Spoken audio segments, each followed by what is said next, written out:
Class 6 এর নতুন একটা চ্যাপ্টার শুরু হচ্ছে, সেটা কি পৃথিবীর আবর্তন, চ্যাপ্টার নাম্বার 4। ঠিক আছে, ওখানে কি আছে, পৃথিবীর দুখানা গতি আছে। পৃথিবী যখন সৃষ্টি হয়েছিল, আমরা একটা গল্প পড়েছিলাম যে big bang theory. Big bang থিওরিতে কি হয়েছিল, ইউনিভার্স ছিল একটা জাস্ট একটা বিন্দুর মতন, একটা বালির কণার মতন। তাও নয়, একটা বালির কণাকে যদি 1000 বারের বেশি ভাঙা হয় বা 10 লক্ষের বার বেশি ভাঙা হয়, যেটুকুনি আকার দাঁড়ায় সেরকম ছিল। তাহলে ভাব কতটা ক্ষুদ্র সে ছিল, অতি ক্ষুদ্র। ঠিক আছে, তাই এটাকে বলা হয় ইংরেজিতে টাইনি বল। কি বলা হয়? টাইনি বল। অতি ক্ষুদ্র একটা বলের মতন ছিল। আস্তে আস্তে কি হলো, এটার তাপমাত্রা এতটা বাড়তে থাকলো যে কি হলো, এক সময় গিয়ে ফেটে গেল। ধর আমরা একটা বেলুন নিলাম, বেলুনটাকে খুঁজে ফোলাচ্ছি, কতক্ষণ সে নিতে পারবে? যতক্ষণ তার মধ্যে হাওয়াটা ধরতে সে সক্ষম। কিন্তু তার বেশি হয়ে গেলে কি হবে, বেলুনটা কি হয়ে যাবে? ফেটে যাবে। তেমনি এর তাপমাত্রা এতটা পরিমাণে বাড়লো যে সেটা ফেটে গেল। ফেটে গিয়ে আমাদের এই ইউনিভার্স তৈরি হলো। এইবারে বলছে কি যে ইউনিভার্স তো তৈরি হয়ে গেল, কিন্তু তারপরে যে আমাদের সৌর পরিবার তৈরি হয়েছে, সেই সৌর পরিবারটা কিভাবে তৈরি হয়েছে? সৌর পরিবারটা কিভাবে তৈরি হয়েছে? তো বলছে একটা বড় নক্ষত্র ছিল, তার পাশ থেকে আর একটা নক্ষত্র নাকি এরকম ভাবে যাচ্ছিল।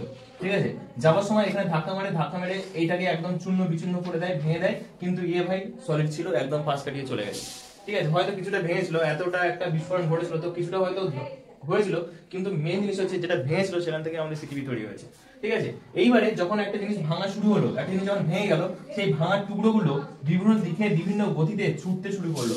যদি আমরা একটা হাতে কোনো একটা পাথরের টুকরো বা আমরা যদি মাটির ঢেলানি নিয়ে যদি আমি মাটির উপরে মারি বা কোনো একটা পাকা জায়গায় মারি, তো কি হবে? যার গতি যেমন থাকবে সেদিকে তত জোরে ছুটবে। তো দেখবি একদিন করে দেখবি প্রত্যেকটার কণার কিন্তু গতি সমান থাকে না, কারোর বেশি কারোর কম। এইবার ধর কাদের গতিটা বেশি থাকে, যেগুলো সব বাইরের দিকে থাকে, তাদের গতি কি থাকে? বেশি থাকে। এইবার ধর বাইরের এই যে অংশটা, এটা ভেঙে দ্রুত চলে গেল। ঠিক আছে, এগুলো ভেঙে দ্রুত চলে গেল, কিন্তু ভাই মাঝখানে যে অংশগুলো ছিল সেগুলোর গতিটা ছিল কি? অত্যন্ত কম। তার মানে এর মধ্যেখানে যে ছোট মতন অংশ ছিল, যেটাকে অ্যাকচুয়ালি বলে কি কোর। কোর মানে কি? কেন্দ্র। এই যে কেন্দ্রটা ছিল, সেই কেন্দ্রর মধ্যে কি ছিল বলতো? মাধ্যাকর্ষণ শক্তি। কি ছিল? মাধ্যাকর্ষণ শক্তি। এই মাধ্যাকর্ষণ শক্তির কারণে কি হলো, যেগুলো এই কোরের চারপাশে যে ভাঙার টুকরোগুলো ছিল, সেগুলো বেরোতে চাইলেও বেরোতে পারলো না। কারণ কি? ব্যাপারটা এখানে দেখ, এই যে সেই কোরটা, এই যে টুকরোগুলো, এগুলো বার হতে চাইছে, কিন্তু এ ভাই একে টেনে রেখেছে। তোরা যদি চলে যাস আমার কি হবে? ঠিক আছে, তো এ চাইছে যেতে, ও চাইছে কি? ওকে আটকে রাখতে। এটা কেন টানছে? এটা কারণ মাধ্যাকর্ষণ শক্তি। ঠিক আছে, কিন্তু এ কি করলো, এ যে গতিতে যাওয়ার চেষ্টা করছিল, এর গতিটাও কি হয়ে গেল? সমান হয়ে গেছে। এ যে বেগে টানছে, ও সেই বেগে বেরোতে চাইছে। তার মানে কি?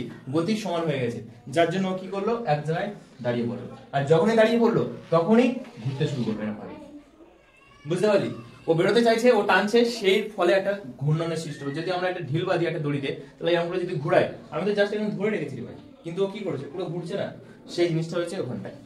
এইবারে এই যে ঘূর্ণন পৃথিবী, এই যে পৃথিবী যে ঘুরছে, এর দুখানা গতি আছে। এই পৃথিবীর দুখানা গতি আছে, একটা হচ্ছে কি বার্ষিক গতি, একটা হচ্ছে কি বার্ষিক গতি, আর একটা কি জানিস? আহ্নিক গতি। দুটো গতি পৃথিবীর, একটা আবর্তন গতি আর একটা হচ্ছে কি পরিক্রমণ গতি। কিন্তু তোদের এই চ্যাপ্টারে পরিক্রমণ গতি নেই, তোদের আছে ক্লাস 7 এ। ঠিক আছে, তোদের শুধু এখানে আছে কি আবর্তন গতি। আবর্তন মানে পৃথিবী তার নিজের চারপাশে একটা জিনিস, এখানে পৃথিবী এই যে নিজের চারপাশে এইভাবে ঘুরছে, এটাকে বলছে পৃথিবীর কি? আবর্তন গতি। কিন্তু পরিক্রমণ গতি কি? সূর্যের চারপাশে পৃথিবী যেভাবে ঘুরছে, এই ঘোরাটাকে বলছে কি? আমার পরিক্রমণ গতি। ঠিক আছে, তোদের বইতে শুধু আছে কি? আবর্তন গতি। এবারে আবর্তন গতি বলতে কি বোঝায়? কি বলতে পারি আবর্তন গতি কি? তাহলে আমরা বলতে পারি যে গতির দ্বারা বা যে শক্তির দ্বারা পৃথিবী তার নিজের অক্ষের দিকে 66.5 ডিগ্রি কোণ করে ঘুরছে, সেটাকে বলছে কি? পৃথিবীর আবর্তন গতি। তাহলে আমি বলছি কি, যে গতির দ্বারা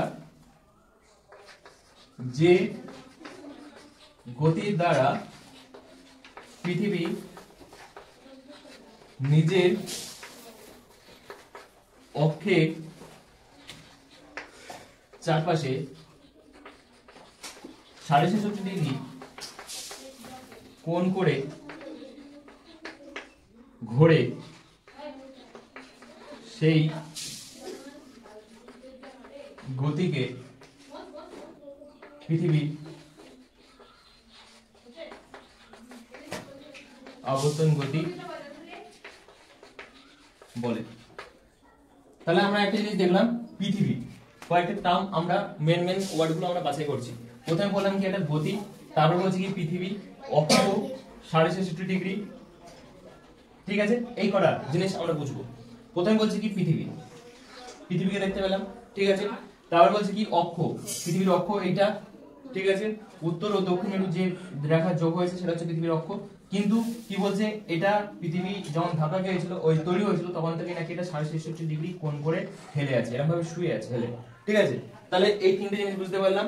এবার গতি, ওই যে ধাক্কাটা লাগার পরে যে ঘূর্ণনটা তৈরি হয়েছে সেটাকে বলছে কি গতি, এটা হচ্ছে সেই গতিটা, ঠিক আছে। তাহলে তিনখানা টার্ম আমরা আলাদা করলাম, এই চারখানা গতি, গতিটা দেখে নিলাম। গতিটা হচ্ছে কোন দিক থেকে কোন দিকে বলতো, এটা যদি আমাদের পূর্ব দিক হয় এটা হচ্ছে আমাদের পশ্চিম দিক। তাহলে তোকে আমি যদি বলি পৃথিবীর আবর্তন গতি কোন থেকে কোন দিকে, তাহলে তোরা কি বলবি?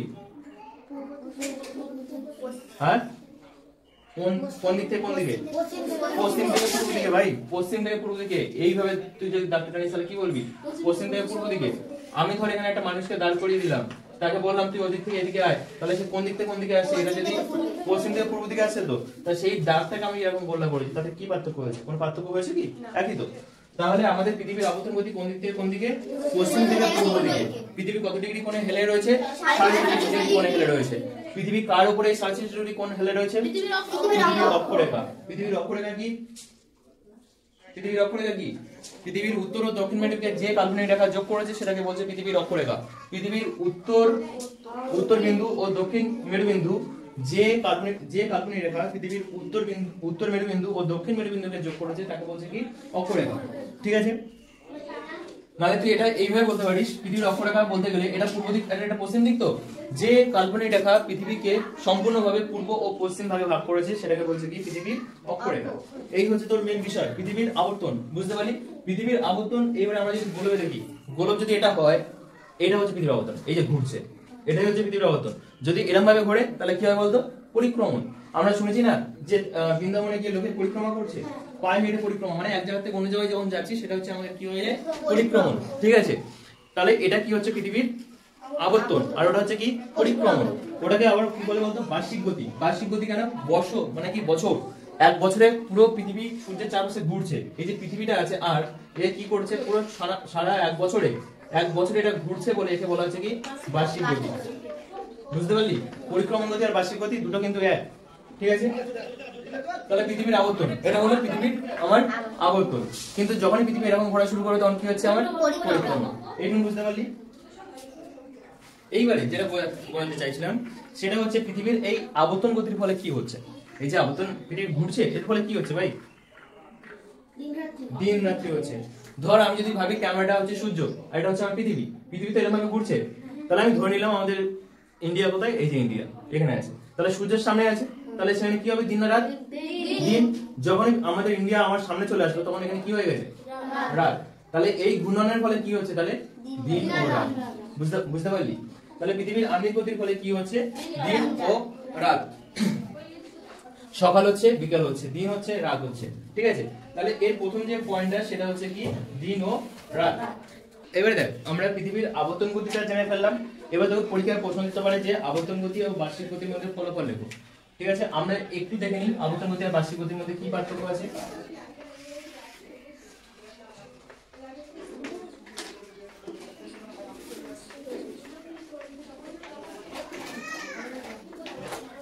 তাহলে আমরা যদি সংজ্ঞা দিই, প্রথম পয়েন্টে দিতে পারি বিষয়ের মধ্যে সংজ্ঞা কি দিতে পারি?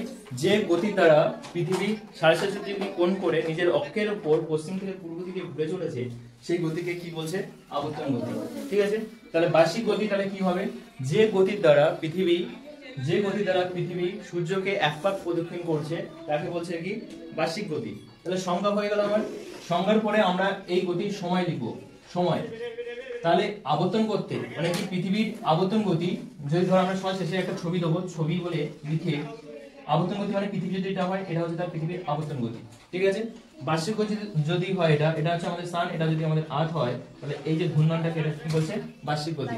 এটা লিখে নেবো পরীক্ষায়, এটা আণবিক গতি না, এটা লিখবো আবর্তন গতি, নাহলে কিন্তু হবে না। আবর্তন গতি তুই যে ছবিটা আঁকছিস তার বর্ণনা তোকে দিতে হবে। আবর্তন গতি এটা হচ্ছে কি? আমার বার্ষিক গতি,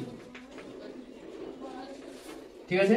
এইবারে দেখ সময়, এটা যদি এদিকে ঘুরছে তার মানে পৃথিবী যদি এক পাক ঘোরে তাহলে সময় কত লাগছে বলতো? 1 বছর না বাবু? তো দিন রাত কত ঘন্টা হচ্ছে?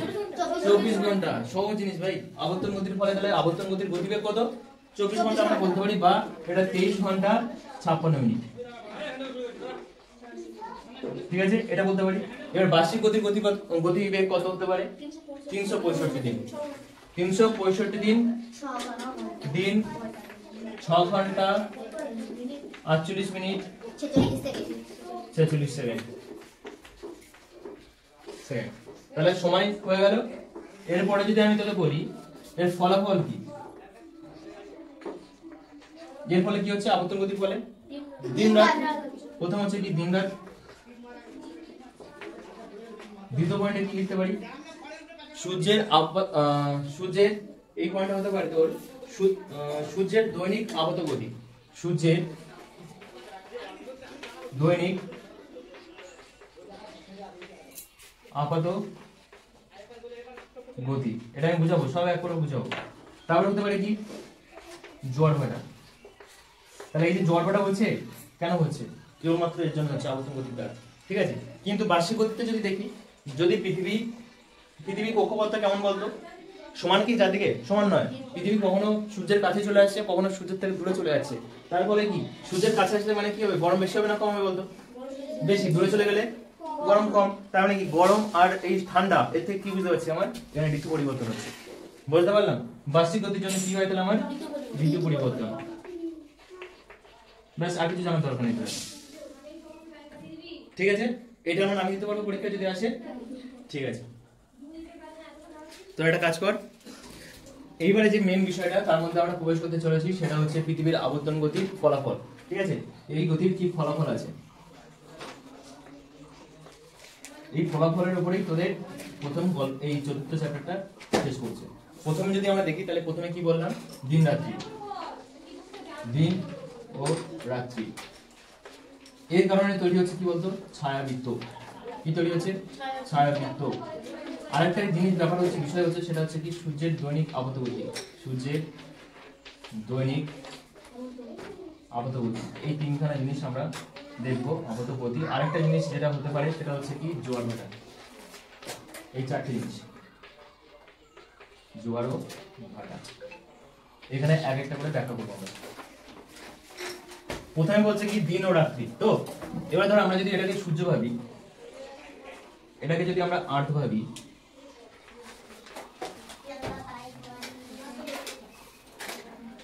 এটাকে যদি আমরা সূর্য ভাবি, আর এটা আমরা যদি পৃথিবী আর্থ ভাবি, ঠিক আছে, তাহলে সূর্য থেকে যে রশ্মিটা আসছে আমার, এই জায়গাটায় কি করছে? এটাকে আলোকিত করছে তো, কিন্তু এই জায়গাটাকে কি করে রয়েছে? অন্ধকার করে রেখেছে তো। তার মানে কি হচ্ছে? এখানটায় আমার কি হয়েছে? দিন, এখানটায় হয়েছে আমার কি রাত। বুঝতে পারলি? তাহলে আমরা ফলাফলের মধ্যে প্রথম যে পয়েন্টটা লিখবো সেটা হচ্ছে কি দিন রাত। যেমন ছবি এঁকেছি পরীক্ষার খাতায় সেই ছবি এঁকে দিবি। কালার পেন্সিল তো ব্যবহার তোরা পরীক্ষার খাতায় কালার পেন্সিল হয় দেখবি, ছোট ছোট মতো কালার পেন্সিল হয়, 12টা সেট বা 6টা সেট থাকে। সেই পেন্সিলে তোরা এই কাজগুলো করতে পারিস, ওগুলো রাবার দিয়ে মুছলে উঠে যায়। ঠিক আছে, যদি না করিস তাহলে আমি বলবো যে কালো পেনে করে এটাকে তুই কালো ফাঁকা রেখে দে, আর এই বাসটা পুরো কালো করে দে, কালো পেনে। ঠিক আছে, যেমন সাদা আছে সাদা রাখবো, এটা কালো আছে কালো করে দেবো। কারণ কি অন্ধকার কেমন হয়? কালোই হয়েছে। তাহলে ওটা হচ্ছে রাত। তাহলে সূর্যের এই পৃথিবীর আবর্তন গতির ফলে কি হচ্ছে? দিন ও রাত। এইবারে এটা তো আমরা দেখলাম, এরপরে আমরা দেখবো কি ছায়াবৃত্ত। ছায়াবৃত্তটা কি আসলে? এই যে পৃথিবীটাকে যদি আমরা, এটা প্রথম পয়েন্টের ব্যাখ্যা, এটা দ্বিতীয় পয়েন্টের ব্যাখ্যা দিচ্ছি। এই যে এপাশে কি হয়েছিল আমার? দিন, এপাশে হয়েছিল তো রাত।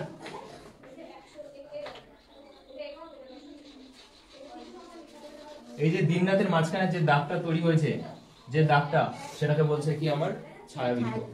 ঠিক আছে, কি দাগ বলছে এটাকে? ছায়াবৃত্ত। তাহলে আমরা বলতে পারি কি ছায়াবৃত্ত কি? পৃথিবীর আবর্তন গতির ফলে যে দিন রাত সৃষ্টি হয়, এই দিন রাতের মাঝখানে যে একটা দাগের তৈরি হয়, যে দাগ তৈরি হয়, সেই দাগটাকে বলছি আমরা কি? ছায়াবৃত্ত। বৃত্ত কেন? পৃথিবীর উপরে পড়ছে, তাহলে পৃথিবী যদি গোল হয়, ছায়াটাও, এই যে দাগটা হবে সেটাও কেমন হবে? গোল হবে। তাই বলছে কি ছায়াবৃত্ত। এবার সূর্যের আবর্তন গতিটা, আপাত গতিটা কি? সূর্যের আপাত গতি 3 পয়েন্টার ব্যাখ্যা আমরা এখানে দিচ্ছি। পৃথিবী কোন দিক থেকে কোন দিকে ঘুরছে? পশ্চিম থেকে আমার পূর্ব দিকে। কিন্তু আমরা সূর্যকে কোন দিক থেকে কোন দিকে যেতে দেখি? পূর্ব থেকে পশ্চিমে। সূর্য যাচ্ছে কোন দিকে? পূর্ব থেকে যাচ্ছে পশ্চিমে। এই যে অপোজিট ব্যাপারটা, এটাকেই বলছে সূর্যের দৈনিক আপাত গতি। যদি আমরা সংজ্ঞা দেখি, সংজ্ঞাতে কি আছে দেখ, ওখানে বেশি কিছু বলার নেই। ওখানে তোদের বইতেও কিছু দেওয়া নেই। এখানে কি বলছে, পৃথিবী পশ্চিম থেকে পূর্ব দিকে পাক খায়, পৃথিবী পশ্চিম থেকে পূর্ব দিকে পাক খায়। তাহলে বলছে কিন্তু সূর্যকে উল্টো দিকে সরে যেতে দেখা যায়, কিন্তু সূর্যকে কি বলছে, উল্টো দিকে সরে যেতে দেখা যাচ্ছে। সূর্যের এরকম চলনকে বলছে তার দৈনিক আপতগতি। সূর্যের এইরূপ চলনকে বলছে কি, সূর্যের দৈনিক আপতগতি। ঠিক আছে, তাহলে তিনখানা হয়ে গেল। এরপরে যেটা আছে কি, জোয়ার ভাটা। জোয়ার ভাটাটা কি আসলে, একদিন নে কবার জোয়ার ভাটা হয় জানিস? না, হ্যাঁ দুবার, তার মানে চারবার। আমি বলেছিলাম একদিনে কতবার হয়, তুই দুবার বলিস না, আমি না বলি। ঠিক আছে, কবার হচ্ছে তাহলে? চারবার হচ্ছে, চারবার। এইবারে দেখ, এটা যদি আমাদের সূর্য হয়, এটা যদি আমাদের আর্থ হয়, তাহলে সূর্যের সামনে যে অংশটা আছে না, সেই জায়গায় হয় আমাদের মুখ্য জোয়ার। মানে কি, ওখানে সব থেকে জোয়ারটা কি হয়, বেশি শক্তিশালী হয়। এটা হচ্ছে কি আমার মুখ্য জোয়ার। কিন্তু তাহলে এপাশে যে জোয়ারটা হচ্ছে সেটা হবে কি, গৌণ জোয়ার। এইবারে দেখ, বাই চান্স এটা তো পুরো একদিনে ঘুরছে, তো ধর এই জায়গাটা যখন সামনে চলে আসলো, তখন ওটা হয়ে যাবে কি, মুখ্য জোয়ার, ওটা হয়ে যাবে কি, গৌণ জোয়ার। তাহলে জোয়ার হচ্ছে দিনে দুবার, জোয়ার হয় দিনে দুবার, ভাটা হয় দিনে দুবার। 6 ঘন্টা অন্তর 6 ঘন্টা পরে জোয়ার, 6 ঘন্টা পরে ভাটা, 6 ঘন্টা পরে জোয়ার, আর 6 ঘন্টা পরে ভাটা। তাহলে এরকম চারবার হচ্ছে, তাই বলছে 24 ঘন্টা সময় লাগছে। দিনে কবার হচ্ছে, চারবার জোয়ার ভাটা হচ্ছে। এইবারে এইটা আরো তীব্র হয় কখন, যখন দেখা গেল এই জায়গাটায় চাঁদ এসে পড়লো। তাহলে সূর্য ওকে টানছে, পৃথিবী আবার চাঁদ ওকে টানছে। এবার দুটো জিনিস ওকে টানছে, তার মানে পৃথিবী তো যাবে না ভাই। পৃথিবী কি করছে, পৃথিবী বাইরের দিকে যাওয়ার চেষ্টা করছে, ওর একটা নিজস্ব শক্তি আছে। কিন্তু ব্যাপারটা কি হচ্ছে, ও যাচ্ছে না বলে ওর উপরে যে তরল জিনিস বা বায়বীয় জিনিস সেগুলোকে পাঠিয়ে দিচ্ছে, ভাই তুই যা, আমি যাবো না। ঠিক আছে, পৃথিবী আমাকে সরিয়ে দিয়েছে, তো আমি আর ওখানে যাবো না। ও সূর্য আমাকে সরিয়ে দিয়েছে, তো আমি আর ওখানে যাবো না। ঠিক আছে, তার মানে কি বলতে চাইছি আমি, যখন এই চাঁদটা এই দুটোর মাঝখানে চলে আসে না, তখন এই যে জোয়ারটা হয়, এই জোয়ারটা হয় আরো তীব্র। যখন জোয়ারটা হয় তখন আরো তীব্র, আরো শক্তিশালী হয়, কারণ দুটো জিনিস ওটাকে টানছে। এর দুটো জিনিস যখন টানছে, পৃথিবী তো এক জায়গায় দাঁড়িয়ে আছে, তাহলে ওর থেকে কোনগুলো যেতে পারে, যেগুলো নড়তে পারে, যে জিনিসগুলো নড়তে পারে। যেমন ধর হাওয়া নড়তে পারে, জল নড়তে পারে। তাহলে এই দুটো জিনিস ও ওখানে সরে যাচ্ছে, ফুলে যাচ্ছে। ব্যাপারটা হচ্ছে কি, যদি এটা আমার পৃথিবী হয়, হয়ে যাচ্ছে এরকম ফুলে যাচ্ছে। ঠিক আছে, এরকম ফুলে যাচ্ছে, জলটা বেরিয়ে যাচ্ছে। বুঝতে পারলি? এবার জলটা বেরিয়ে চলে যাচ্ছে না কেন? কারণ মুক্তিবেগ নেই ভাই। মুক্তিবেগ বলেছিলাম কত, সেকেন্ডে তোর 11.2 কিলোমিটার হলে তবে পৃথিবী থেকে কোনো বস্তু একদম বাইরে যেতে পারবে। 11.2 কিলোমিটার পার সেকেন্ডে যদি অত বড় গতি থাকে তবে তুই বাইরে যেতে পারবি, নাহলে যেতে পারবি না। তাহলে ওখানে জলটা পড়ে যাবে, জলটা তো শুধু টানছে যাচ্ছে, যেটুকু টানছে, আর ভেতর থেকে ওর মধ্যে থেকে মাধ্যাকর্ষণ শক্তি ওটাকে আরো টেনে রেখে দিয়েছে পৃথিবী, যার জন্য বেরোচ্ছে না। তাহলে এই যে দিন রাত্রি হলো, জল ভাটা হলো, সূর্যের দৈনিক আপতগতি, আর জল ভাটা কমপ্লিট, 4টে। তোদের টপিক শেষ নেই, এই হচ্ছে তোদের টপিক। এবারে আমরা বইটা ফলো করবো।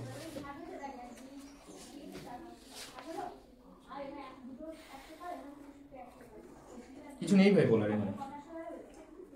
আচ্ছা, আরেকটা জিনিস, এটা তোদের আমি প্রথম ক্লাসেই বলে দিয়েছিলাম, এখানে বলার নয়, তাও একটুখানি বলে দিই।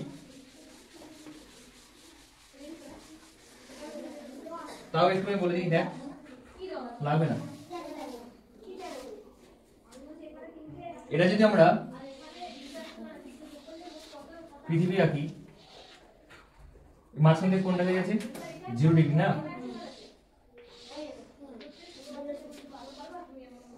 এটা হচ্ছে 30 ডিগ্রি, এটা 60 ডিগ্রি সাউথ, আর এটা 90 ডিগ্রি সাউথ। এটা 30 ডিগ্রি সাউথ, এটা 60 ডিগ্রি সাউথ, এই নর্থ, আর এটা 90 ডিগ্রি নর্থ। ঠিক আছে, এইবারে বলছে পৃথিবীর যে আবর্তন করছে এই যে বেগটা, এই বেগটা কোথায় বেশি হবে? 0 ডিগ্রিতে বেশি হবে, এখানে হবে না, এখানে হবে না, এখানে হবে? কোথায় বেশি হবে? 0 ডিগ্রিতে। এটা আমি প্রথম দিন বলে দিয়েছিলাম। এটা কেন হচ্ছে, কারণ তুই এইভাবে মনে রাখ, যদি আমার সময় বেঁধে দিয়েছে ভাই 24 ঘন্টা, আমাকে বলে দিয়েছে কত ঘন্টা, 24 ঘন্টা। এই 24 ঘন্টার মধ্যে আমাকে একজনকে পার করতে হবে 5 কিলোমিটার। আমি বললাম হিতেশ তোকে 5 কিলোমিটার এই 24 ঘন্টার মধ্যে পার করতে হবে। গৌরব তোকে এই 20 মিটার, এই 20 কিলোমিটার 5 ঘন্টা এই 24 ঘন্টার মধ্যে পার করতে হবে। তাহলে কে বেশি জোরে ছুটবে রে ভাই? গৌরব না, কারণ ডিসটেন্সটা বেশি কিন্তু সময়টা আমার কি কম, সময়টা কম। তাহলে আমার পুরো সময়, এই যে কটা লাইন দেখছি সবকটার জন্য কত করে আছে, 24 ঘন্টা করে আছে। তাহলে এখানে যদি আমার গৌরব থাকে আর এখানে যদি আমার হিতেশ থাকে, তাহলে এ তো কম ডিস্টেন্স যাচ্ছে রে, আর এই যাবে কতটা, অনেকটাই যাবে, তাহলে একে ছুটতে হবে, তাই তো। তাহলে এই জায়গায় হচ্ছে গতিবেগ সবথেকে বেশি। তবে পরীক্ষায় প্রশ্ন করতে পারে, প্রশ্ন এরকম আছে যে কোন জায়গাতে পৃথিবীর আবর্তন বেগ সবথেকে বেশি, এই একটা কোশ্চেন করে। আরেকটা কোশ্চেন করতে পারে যে পৃথিবীর উত্তর থেকে, এই পৃথিবীর উত্তর যত উত্তর মেরুর দিকে যাওয়া যায়, যত মেরুর দিকে যাওয়া যায় তত পৃথিবীর আবর্তন গতি কমতে থাকে, সত্য না মিথ্যে কথা? পৃথিবীর যত মেরুর দিকে যাওয়া যায়, পৃথিবীর উভয় মেরুর দিকে যখন যাওয়া হয় সেই সময় পৃথিবীর আবর্তন গতিবেগ কমতে থাকে, সত্য কথা না মিথ্যে কথা? সত্য কথা ভাই। যত উপরে যাবি, যত উপরে যাবি গতিবেগ কি হচ্ছে, গতিবেগ কমছে। যত নিচে যাবি গতিবেগ না ভাই, এটাও তো কমছে। কিন্তু এই জায়গাটায় গতিবেগ যত উপরে যাবি গতিবেগ বাড়বে, যত নিচে আসবি গতিবেগ বাড়বে, বুঝতে পারলি?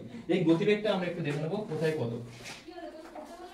এখানে তোদের বইতে দেওয়া আছে, এটাতে এই জায়গাটাতে দেওয়া আছে কত, 830 কিমি, 830 কিমি পার আওয়ার। এটাকে এটা পার করতে হয়, প্রতিদিন পার করছে এরকম গতিতে, ঠিক আছে।